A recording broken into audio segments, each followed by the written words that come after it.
what is self-love? What does it really mean? What does it look like to you when you know you're in It's like a big hug around me saying that I love you just the way you are today, not who you want to be next year or in 2 months, not the person that needs to get into that dress or those pair of jeans, just who you are and accepting where you are right today, where you are.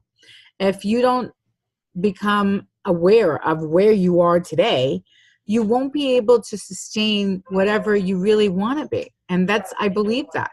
Like, I had to literally jump into my body and feel every part of me because I felt like I was numb.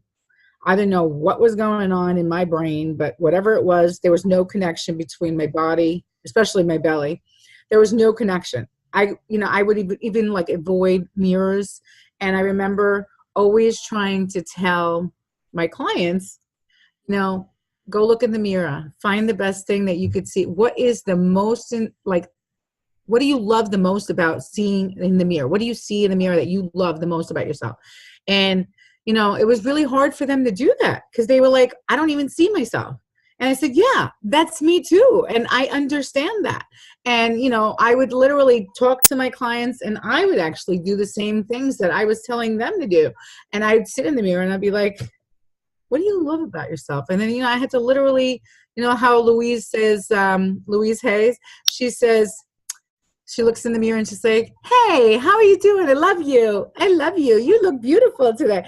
So I had to actually do that. It was so fucking uncomfortable in the beginning.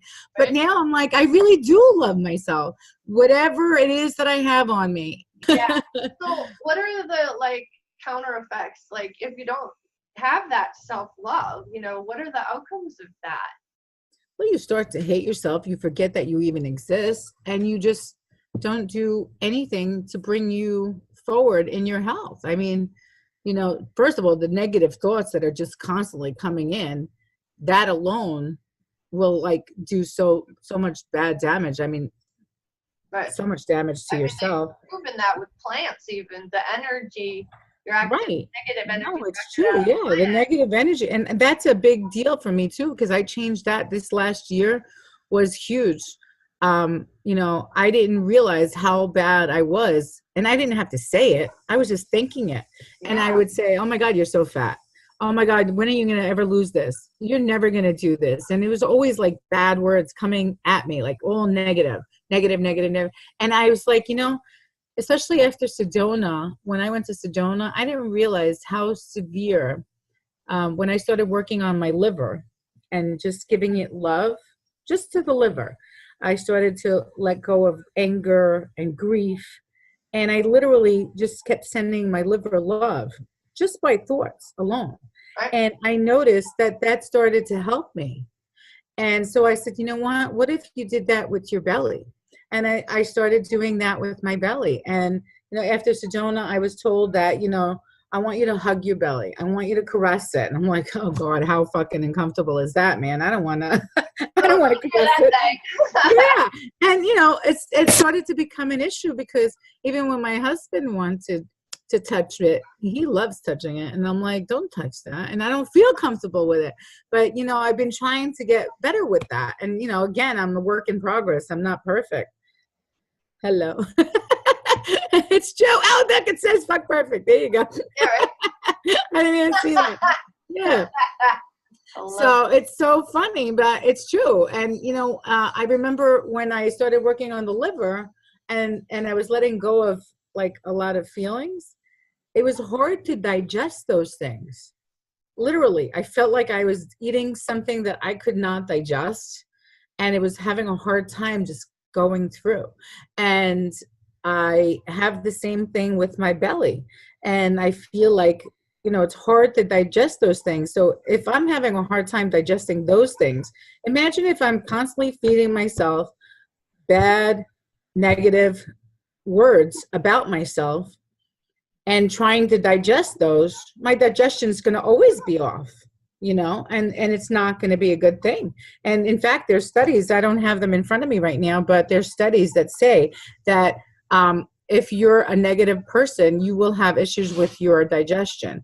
If you have more positive, it actually helps the vagus nerve to do its job fully, which is the nervous system. And, that's what you kind of need. You need your body at optimal so that you could, break down everything. And, sometimes people are saying, oh, they have, intolerances and things. I really think that those, in my head, I think that intolerances are really coming or stemming from all those negative things. And then when we put the negative onto that, whatever it is, that carb, it becomes even more negative, and then we can't digest it, of course. Yeah, right. You know what I'm saying? Yeah. Food is just equated to the rejection of self. Is that what you're saying? Right. Mm-hmm. And we've seen that even with anorexia and bulimia and stuff. Exactly. Yeah. Interesting. What do you do to nurture yourself? Oh man, my day is full. I think you said something the other day, but a few people in my life think that my day is like just sitting around and hanging out on Facebook. And like I said, I do multitask, but my day starts out with me.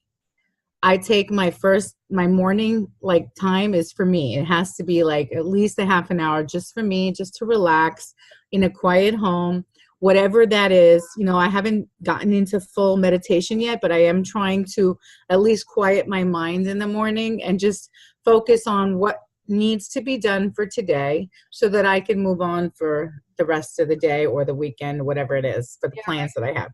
So and I like to self-centered, isn't it? That's very yes, it is. thing. Yes. Yeah, I like it. Yeah. And then I go, yeah. And what I've learned is that I need to get to the gym. And for me, that's what grounds me, and it brings me for the rest of the day. I'm in a good mood. I'm a great mom, a great wife. I can deal with everyday challenges, whatever comes at me. If I don't get to the gym, it's better to stay away.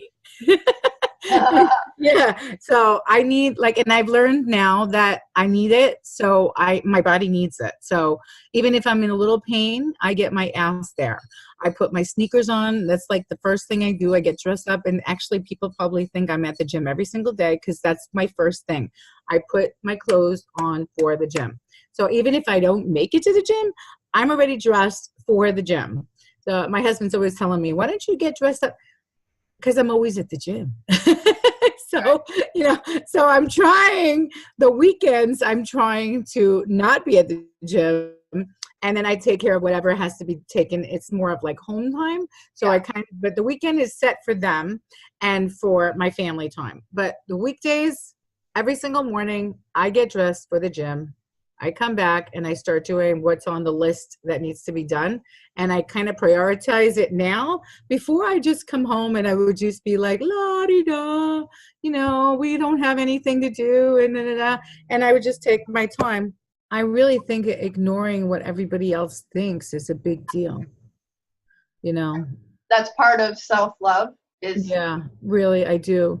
Because you just knowing that you're enough, just know that whatever you're thinking, whatever you're feeling is more than enough. You don't have to follow anybody else. You don't have to be like anyone else. Just be you and just do you. I mean, really, that's a big deal. And stop making fucking excuses. That's a big fucking deal. And I was just saying this to myself this morning, and I said, that's something that we have to talk about, because I remember always blaming someone else. Yeah. I would blame my husband. Oh, he didn't do this and he didn't do that. But it has nothing to do with anybody else. It has to do with you. And then I'd blame my parents for the way I was brought up. Well, hello, you're fucking 50 years old. It has nothing to do with your parents anymore. Fucking grow up. Get it together. Just, understand that there's no fucking excuse anymore. There's no excuses. If you want to be somewhere and you want to do something, you're going to do it however you can. And, I have friends that, I don't have the money. You know what? There's so many ways to do things these days. It has nothing to do with money anymore. A lot of people, sometimes they see me overweight and they're like, oh, how is she going to be a health coach? And, I have a lot of health coach friends that are overweight that won't move forward because they're worried. And it was hard for me too in the beginning, because it was when you're trying to sell yourself, you're your card, right? You're your business card. So if I don't look the fucking part, who's going to want to hire me, right? But if I'm actually doing the part and showing them how it's done, I'm not faking anything. This is me just where I'm at today. And I'm telling you that, yeah, if you want to get them, there's some health coaches out there that fucking went and did like these shake diets. I'm not saying it's a bad thing. It was good for them. But I just don't want to do that because I know I won't be able to sustain that. And I can't tell somebody else, you know what? You need to go on a shake diet so that you could lose 100 pounds and then gain it back in like 5 years. Fuck that shit. I don't want that. And you know what? I don't want you to look skinny. I don't want you to look healthy. I want you to be fucking healthy. I want you to go to your fucking doctors and your blood work to come back and say, hey, you're doing fucking amazing. That's what I want. I don't want to, my doctors are amazed when I actually make them look at the fucking numbers. I remember how many times I would go to the doctors and they would say, oh, your cholesterol is a little high. In the meantime, I've actually looked into it. Cholesterol, the numbers have lowered on the normalcy so that they could give you more fucking drugs. So, I'm not going to take that. I'm not going to take it, And so I got their number and I learned that, because I was eating a lot of nut butters at one time. And at one time I was eating so much nut butter, like in a week, that my cholesterol had spiked a little. So the next time I went, I didn't have any nut butter for like 2 weeks. And then I had no cholesterol issue. So I was like, I don't have cholesterol. So then I would go back to the doctor and I would make them look at my numbers and have them look at my last blood work. And then to be like, oh, yes, you do have a big difference. Oh, yeah, you're doing great. I was like, well, fuck yeah. And stop telling me to go and have a fucking surgery because I'm not going to do the dumb surgery. And their favorite line when they can't figure it out is, oh, well, whatever you're doing, just keep doing it. Exactly. Yeah, exactly. And now it's like they're all listening and they want my book and they want to pass it on to their families. And my fucking book still didn't arrive. I can't understand what's taking so long. Like everybody in the world is getting their books except for me. I love it.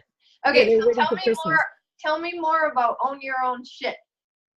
Well, Own Your Own Shit is like, I remember waking up and being aggravated. Like, the clutter was like everywhere. And I'm not going to say that it's all me, but, my husband's a little hoarder.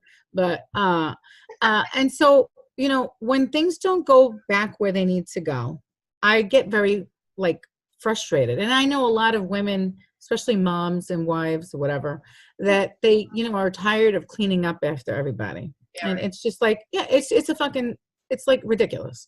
And so it's like, if we just had a spot for everything and it went back where it needed to go, we would be fine.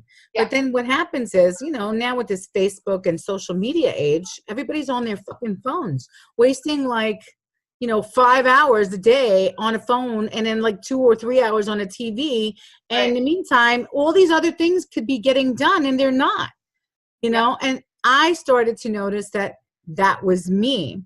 And I said, why are you sitting here complaining when it's you're part of the fucking problem? Get up in the morning and take care of what you got to do. Take care of your shit, and one was taking care of my health, which is top priority always now. And I'm not worried. Like if there's fucking dishes in the sink, I don't give a shit. I'm going to the gym. Why? Because I want to be alive to come back to wash those fucking dishes. I love that.